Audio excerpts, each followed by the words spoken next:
Ó Mãe Santíssima, intercedei por nós para que possamos bem compreender os ensinamentos de vosso Divino Filho, nosso Senhor e Salvador Jesus Cristo, e as explicações dos pais da Igreja. Ó Virgem Imaculada, ofereço-vos este trabalho e peço que abençoeis aqueles que o ouvirem, e que seja para a maior honra e glória de Deus. Amém. Senhor onipotente, purificai o meu coração e os meus lábios. Vós, que purificastes os lábios do profeta Isaías com carvão em brasa, e dignai-vos, por tal modo, purificar-me com a vossa misericórdia, para que possa dignamente anunciar o vosso santo Evangelho. Por Jesus Cristo nosso Senhor. Amém. Senhor, abençoai-me. Que o Senhor resida no meu coração e nos meus lábios, para que anuncie digna e convenientemente o seu Evangelho. Amém. Evangelho de Nosso Senhor Jesus Cristo segundo São Lucas. Parábolas do grão de mostarda e do fermento. Dizia, portanto, a que é semelhante o reino de Deus e a que hei de compará-lo?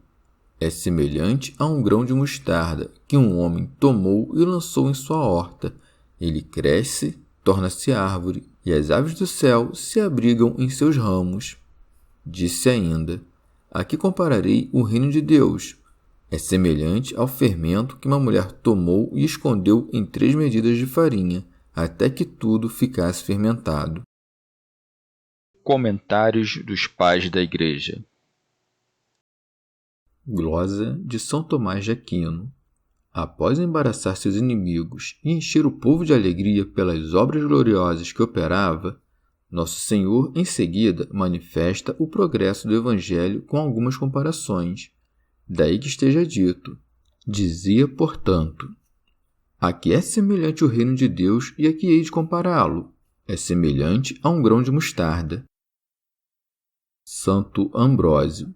O grão de mostarda aparece também em outra passagem, onde é comparado à fé. Logo, se o reino dos céus é como o grão de mostarda e a fé é como o grão de mostarda, certamente a fé é o reino dos céus que está dentro de nós. O grão de mostarda, de certo, é coisa simples e de pouco valor, mas quando começa a ser debulhado, difunde a sua força. Também a fé no começo parece simples, mas depois que é debulhada nas adversidades, espalha a graça de sua virtude. Os grãos da mostarda são os mártires. Tinham o odor da fé, mas oculto. Veio a perseguição. Foram moídos pela espada e pelos confins do mundo inteiro espalharam os grãos de seu martírio. Também o Senhor é o grão de mostarda. Quis ser debulhado para que disséssemos, somos o bom odor de Cristo. Ele quis ser semeado como o grão de mostarda, que um homem tomou e lançou em sua horta. Com efeito, no horto, Cristo foi capturado e sepultado, onde também ressuscitou e se fez árvore. Daí que siga, ele cresce, torna-se árvore. O Senhor é o grão quando é sepultado na terra, é a árvore quando é elevado ao céu. É também árvore porque dá sombra ao mundo, daí que siga, e as aves do céu se abrigam em seus ramos. E por aves devemos entender as potestades do céu e todos que, por seus feitos espirituais, mereceram voar para longe. Pedro é um ramo, Paulo é um ramo, a cujos regaços nós, que estávamos longe, voamos com as asas das virtudes através dos esconderijos dos seus ensinamentos.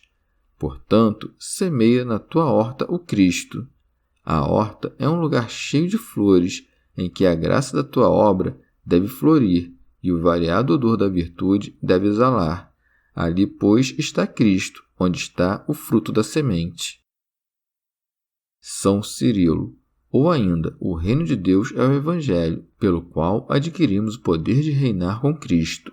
Assim como a semente de mostarda é superada em tamanho pelas sementes das outras verduras, porém cresce tanto que passa a fazer sombra às aves, do mesmo modo, o ensinamento do Salvador, no princípio, fora recebido por poucos, mas depois cresceu.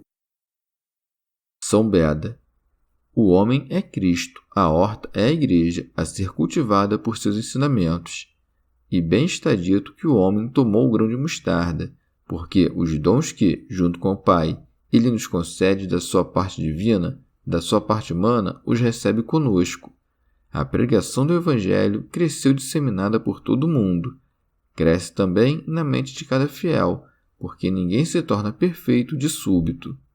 Crescendo, porém, levanta-se a semelhança não das ervas, que logo secam, mas das árvores.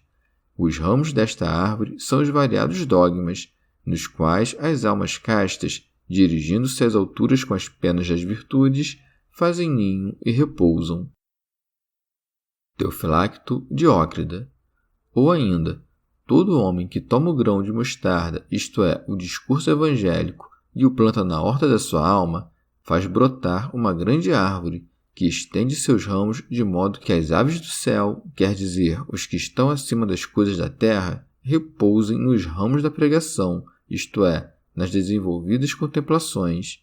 Paulo recebeu de Ananias os rudimentos da fé como um grão de mostarda, mas, ao plantá-lo no seu jardim, produziu muitas e boas doutrinas, nas quais habitam os que são de intelecto excelso, como Dionísio, Hieroteu e outros muitíssimos. Em seguida, diz que o reino de Deus é semelhante ao fermento, pois segue. Disse ainda: a que compararei o reino de Deus?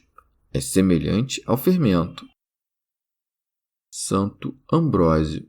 Os intérpretes, em sua maioria, pensam que o fermento é Cristo, porque o fermento, que vem da farinha, é superior à sua origem em virtude, mas não em aparência. Do mesmo modo, Cristo era igual aos patriarcas no corpo, mas em dignidade ultrapassava-os incomparavelmente. Portanto, a Santa Igreja dá forma ao tipo da mulher sobre a qual se acrescenta. É semelhante ao fermento que uma mulher tomou e escondeu em 3 medidas de farinha, até que tudo ficasse fermentado. São Beda.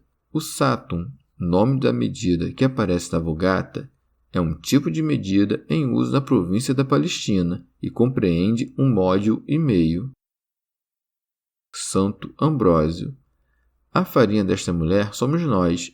Ela mistura no interior das nossas mentes o Senhor Jesus Cristo até que o calor da sabedoria celeste abduza o nosso fundo secreto. E como diz que o fermento foi misturado ou escondido em 3 medidas, parece convir que crêssemos que o Filho de Deus estivesse escondido na lei, velado nos profetas e completado nas pregações evangélicas. A mim, no entanto, me agrada mais seguir o que o próprio Senhor ensinou, que o fermento é a doutrina espiritual da Igreja. Com o fermento espiritual, a Igreja santifica o homem renascido no corpo, na alma e no espírito. Quando estes 3 entram em acordo numa, por assim dizer, travessa parelha de desejos, e todos aspiram em igual concórdia aos mesmos prazeres. Por isso, se nesta vida as 3 medidas permanecerem juntas até que fiquem levedadas e se tornem uma só, no futuro haverá uma comunhão incorruptível para os que amam Cristo. Teofilacto Diócrida. Ou ainda, por mulher deves entender a alma. As 3 medidas são as 3 partes dela, a racional, a irascível e a concupiscível. Se, portanto, alguém misturar nessas 3 partes a palavra de Deus, tornará o todo espiritual, de modo que nem a racional peque nos ensinamentos, nem a ira ou a concupiscência cresçam desmedidamente, mas se conformem à palavra de Deus. Santo Agostinho. Ou ainda, as 3 medidas de farinha são a raça humana, que foi estabelecida dos 3 filhos de Noé.